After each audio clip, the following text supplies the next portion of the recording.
कल्पना कीजिए कि आप सिविल नाफरमानी आंदोलन में हिस्सा लेने वाली महिला है। ठीक है, अर्धवार्षिक परीक्षा की हम तैयारी कर रहे हैं। कक्षा 10वीं सामाजिक विज्ञान अर्धवार्षिक परीक्षा और वार्षिक परीक्षा के लिए एमपी बोर्ड के बच्चों के लिए इंपॉर्टेंट क्वेश्चन। ठीक है, भारत में राष्ट्रवाद वाला आपका अध्याय है। अध्याय कौन सा? भारत में राष्ट्रवाद, है ना।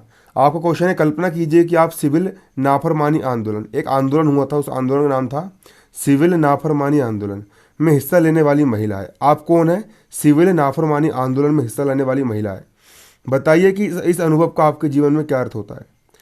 देखो इसका उत्तर, सिविल नाफरमानी आंदोलन में स्त्रियों ने बड़े पैमाने पर हिस्सा लिया। नाफरमानी मतलब कि अंग्रेजों को कोई फरमान जारी नहीं होगा ना।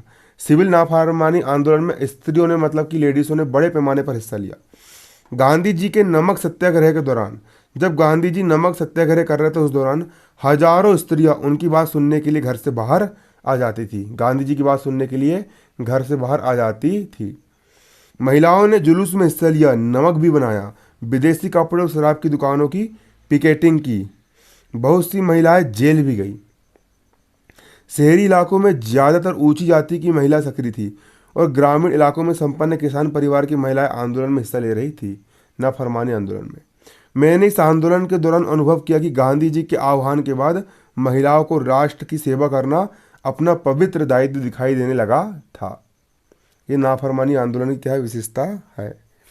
एक क्वेश्चन यहाँ पर आप और देख सकते हो,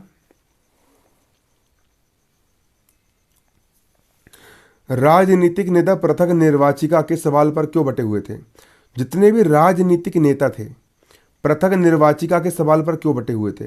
पृथक निर्वाचिका का मतलब ये होता है, पृथक निर्वाचिका का मतलब ये होता है कि हिंदू अपने वोट अलग डालेंगे और मुसलमान अपने वोट अलग डालेंगे, है ना। तो देखो, राजनीतिक नेता पृथक निर्वाचन के सवाल पर निम्न कारण से बटे थे। अंग्रेज लोग की बात है ना। कांग्रेस ने लंबे समय तक दलितों पर ध्यान नहीं दिया। जो दलित लोग थे, जो एसटी एससी वाले थे, उन पर ध्यान नहीं दिया, क्योंकि कांग्रेस रूढ़िवादी स्वर्ण हिंदू सनातन पंथियों से डरी हुई थी। किससे डरी हुई थी? सनातन पंथियों से डरी हुई थी। ठीक है।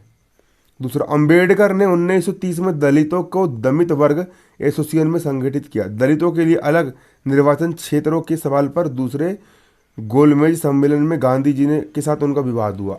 भीमराव अंबेडकर ने बोले कि जो दलित लोग हैं उनको भैया छुआछूत होता था उस समय, कोई इनको छुएगा नहीं, कोई इनको बहुत छुआछूत था ना, और उनको बहुत अधिकार सब छीन लिए गए थे। तो अंबेडकर ने क्या करे, दलित लोग को इकट्ठा करे।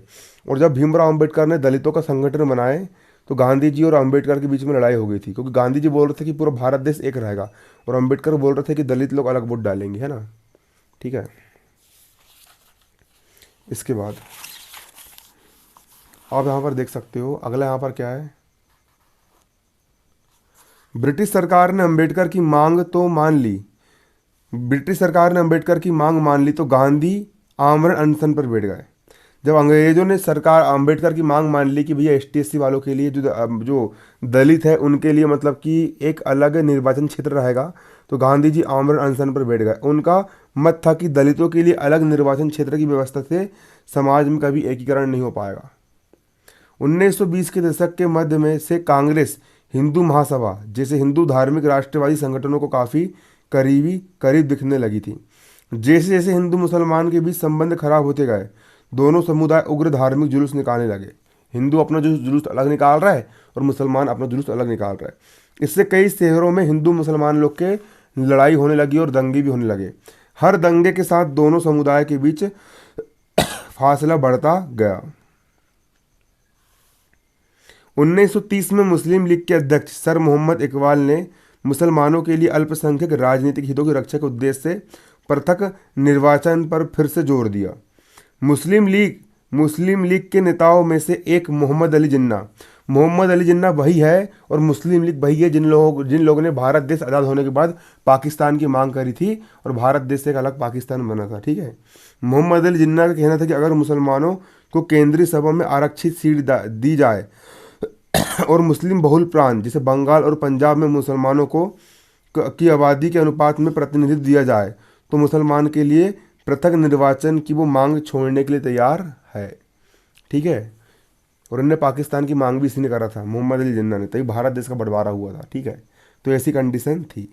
धन्यवाद। जय हिंद, जय भारत।